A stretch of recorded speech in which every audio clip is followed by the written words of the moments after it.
What's up, everybody? It's Thorne here. I wanted to do another video in my Demon in Review series where I'm going to be talking about demons that I have interacted with on some level, preferably that I've directly conjured and communed with. The next demon that we're going to be talking about is Vine. Now, Vine, some people say Veen, some people say Vine. I like Vine or Veen. I don't think he gets a kick out of Vine. I just don't.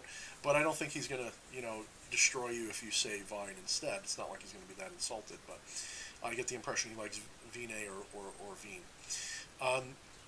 Vine is a goetic demon. He comes through as, to me, the most important aspect is the lion aspect, although he's pictured as like a lion riding on a horse with a sword sometimes, all these kind of things.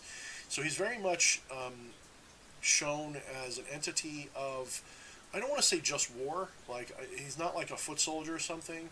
I would say, there's other entities that are more like that, but he comes through kind of like a noble gentleman general. He comes through as like he's not trying to fight everything, but command forces into battle type of entity.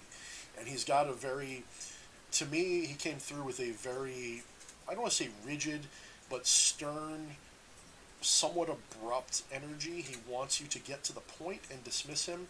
He wants you to, when I say command, I don't mean like bossy. I mean like he wants you to give him an instruction in a commanding way, like you're in some kind of authority, not over him, but authority with him,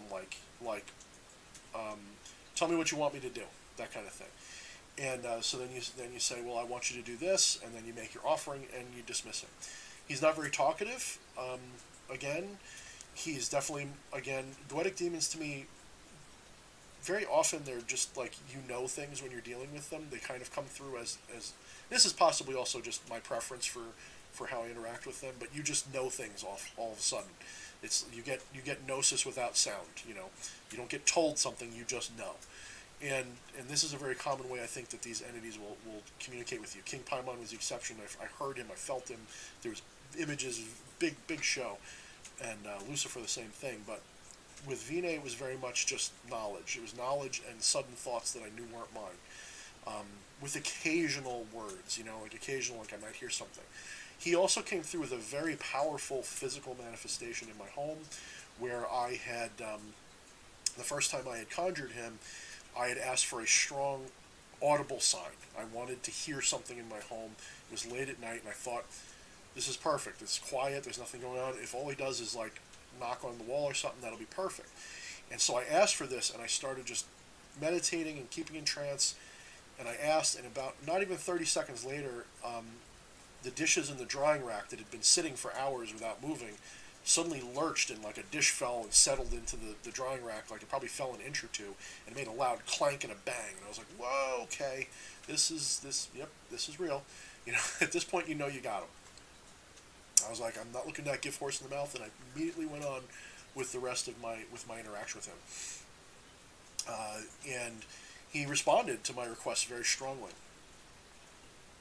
So he's also, because of what he's good for, he's good at causing storms and disruption in other people. He's also good at protecting you. He builds, and breaks down walls, actually.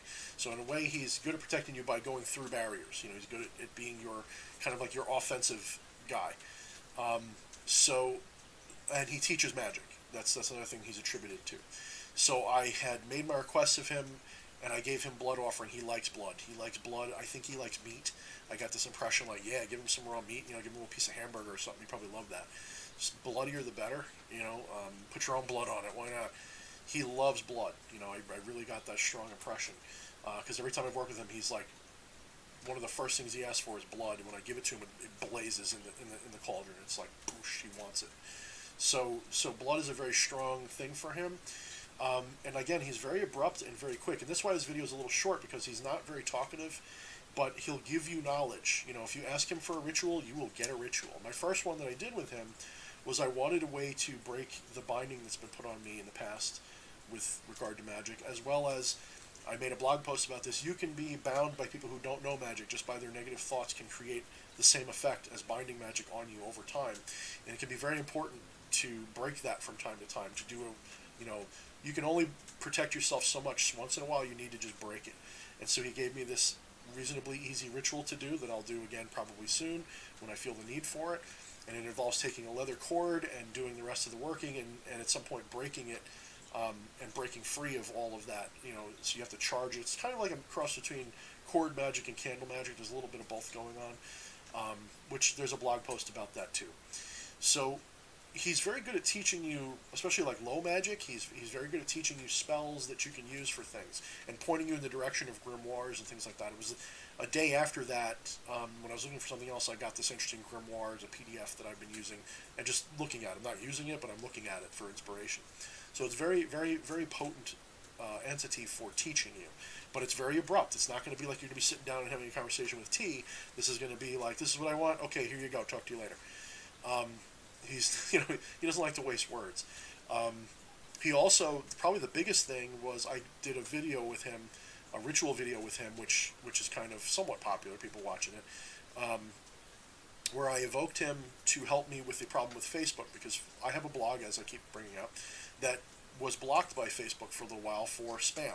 Someone must have gone through, because the same night that I did the ritual to break my binding, the next morning I woke up and every one of my Facebook posts that had to do with this blog was blocked by Facebook, and I got a message saying that this has been blocked for spam, and it was like someone had gone through and flagged them all, because it was not all of my blog posts, but most of them, and it was the recent ones especially that I had posted, and someone probably just didn't like me and decided to try to troll me, so they flagged all of them, and Facebook responded.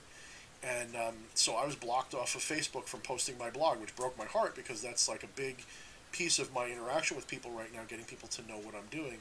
I'm not as good at making videos, at least I don't feel like I am. I feel like I'm better at doing written work, but people like to see videos, so I'm making videos now too.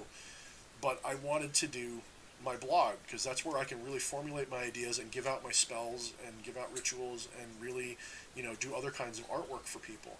A little bit easier sometimes when someone wants a spell than to watch a video. Sometimes it's easier to just get the PDF of it or see the blog post about it, just for note purposes. And it broke my heart that I couldn't put this out anymore. And so immediately I packed up everything I was going to do for that day, and I set up the camera, and I'm like, normally I wouldn't do a ritual like this for the camera, because when you're doing a ritual for the camera, you're going to be distracted. But something told me, make this a video. Make this a video. This is going to be big. You know, this is going to be a big deal.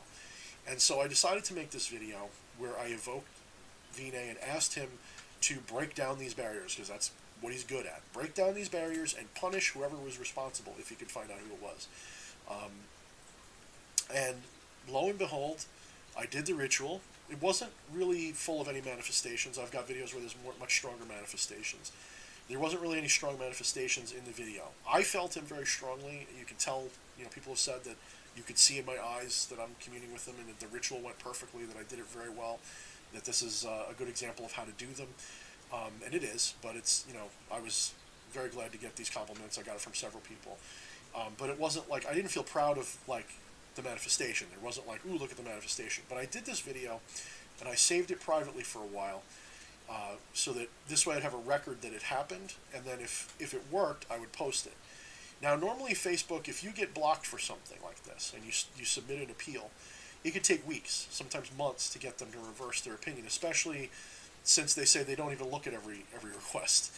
They say we might get back to it, you know. So there wasn't a lot of hope that they were going to reverse this decision. And so I did this. I posted, you know, please review these. And I did the spell, and it was about 4 or 5 days. I think it was 4 days exactly when I got the notification in my inbox that all of my posts were restored. Facebook apologized, like they literally apologized. We're sorry for this mistake. You know, let us know if it happens again. That kind of thing. I was like, well, that's weird. You know, when does that happen? You know, Facebook, like somebody got to somebody. That's all I can assume. That my ritual to Vinay worked, and so I released the video, and now people have watched it. So Vinay is a very powerful entity, and I think part of that might be because Coetting did a video where he called upon Vinay, and that put him out there and got a lot more people. You know, the way these entities sometimes work, you have to realize, is that when no one's dealing with them, they are kind of eager to be worked with, and they'll help you. But if everybody's working with them, they're empowered. So it's kind of like sometimes they're strong because nobody's working with them, and sometimes they're stronger because everybody's working with them. So think of it that way. I think Vine came through very strongly and worked with me very quickly because I think he's getting a lot of power right now, and I gave him a pretty hefty blood donation as well.